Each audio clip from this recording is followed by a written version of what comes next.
Well, hello friends.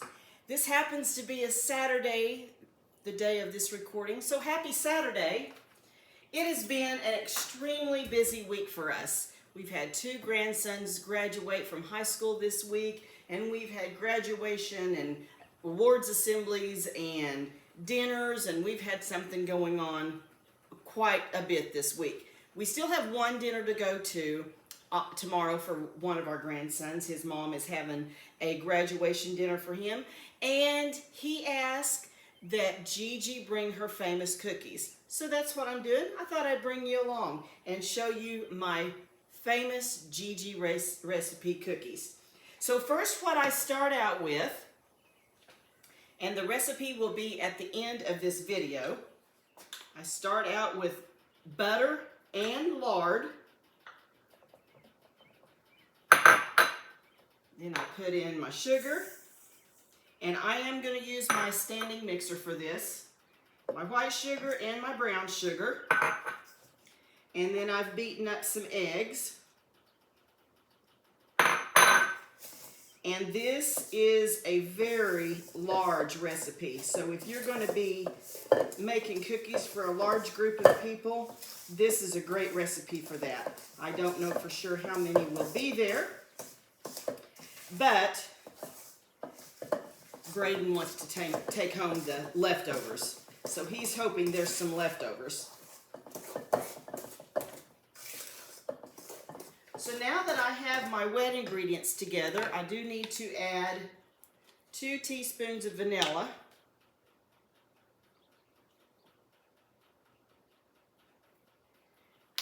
And I'm going to go over here to my standing mixer and pour well, it's in the mixer bowl, so I don't have to pour anything into it just yet, because I'm going to pour my dry ingredients in it as well. And I'm going to do that just a little bit along. And it's got flour, oatmeal, and the oatmeal I put in a food processor and grind it up so where it's more like a floury blend. And then salt, baking powder, and baking soda. So I'm going to go over here to my mixer. You're going to give this a good mix. Make sure everything is married together. And I might need to scrape those sides just a little bit.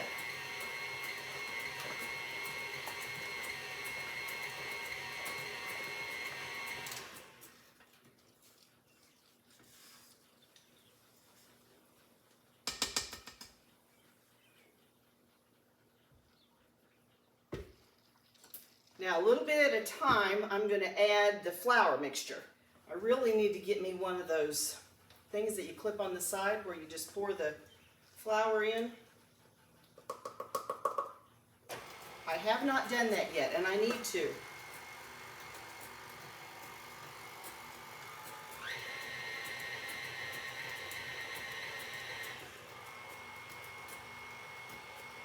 You don't want your mixer going too fast, because it'll do like I just did and flip it out.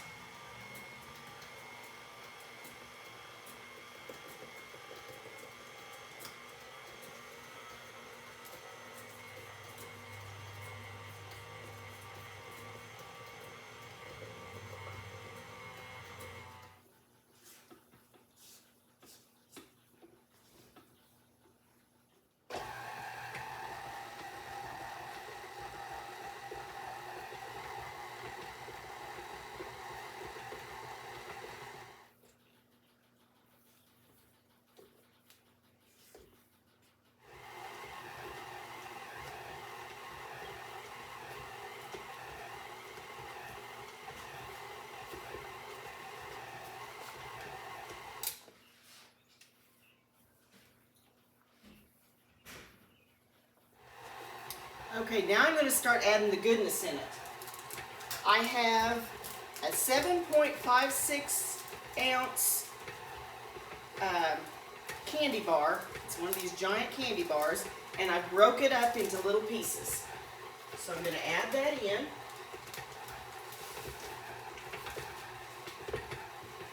And as you see, you have to help it a little bit because it's a very thick batter, and it's It can definitely be a challenge for this mixer. But let me tell you, I've tried to do it by hand and it is hard.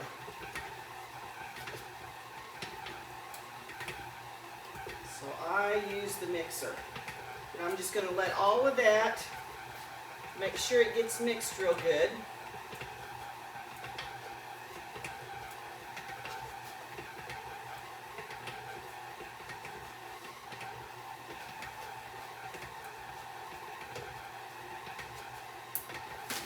Then I'm going to add a 24-ounce bag of milk chocolate chips.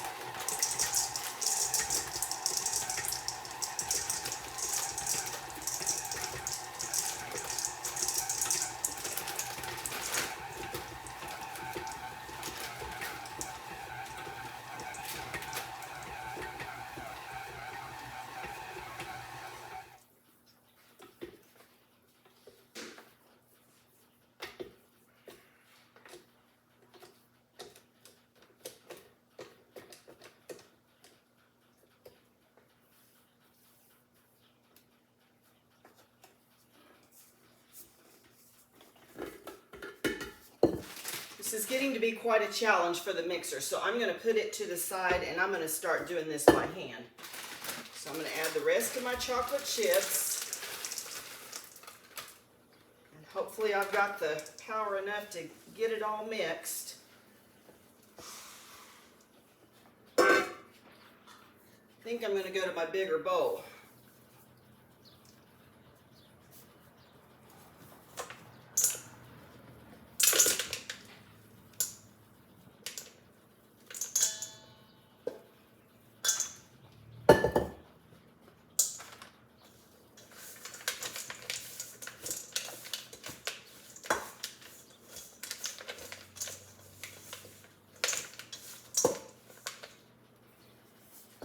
This is making it a little bit easier to put in a little bit at a time and stir it around. It's not quite so hard to do.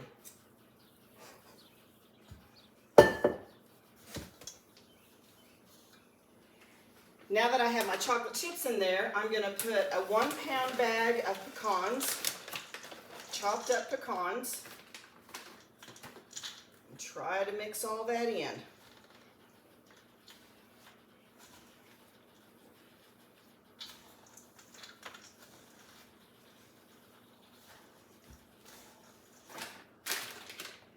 And now I'm going to add what size this is? This is an 8-ounce package of Heath toffee bits.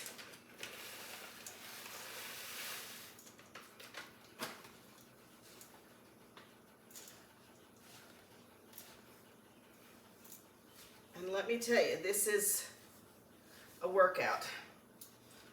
Trying to get all of that mixed in.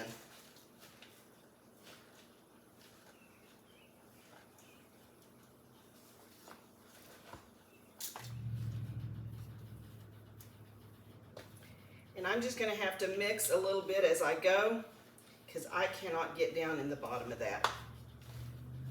And this is just how it is when I make these.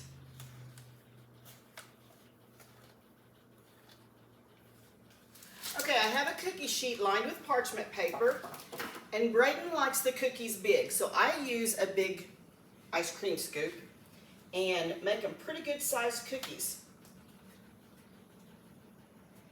And I just roll them, have them in a ball like that out of the ice cream scoop.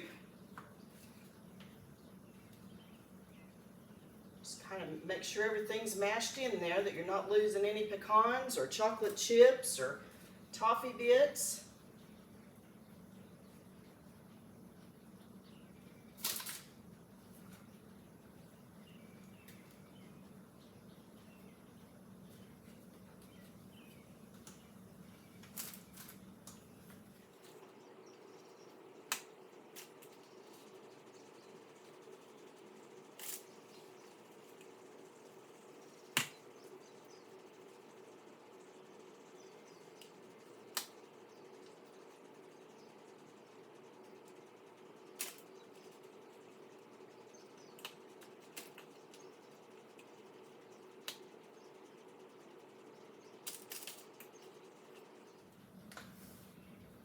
I put a dozen at a time on my cookie sheet.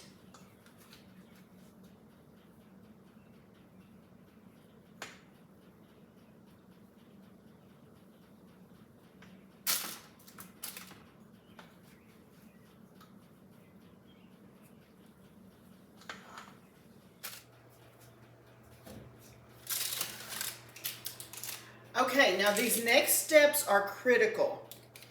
To have a cookie that is crunchy, just a little bit crunchy on the outside, and soft and ooey gooey on the inside, for cookies this size, you'll put them in a 375-degree oven for exactly 15 minutes. And then I'll get them out and I'll show you what to do next. But these steps are critical to have a real nice, chewy, yet crunchy cookie. So we'll go in 375 for 15 minutes.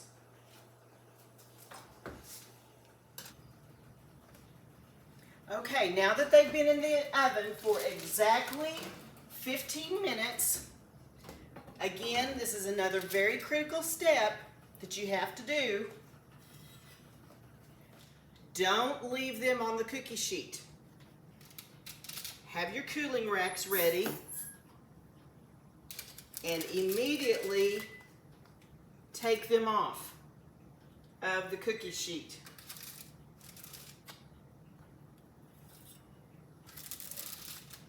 These cookies are nice and fluffy. They're crispy on the outside, gooey on the inside, fully baked, and they are delicious.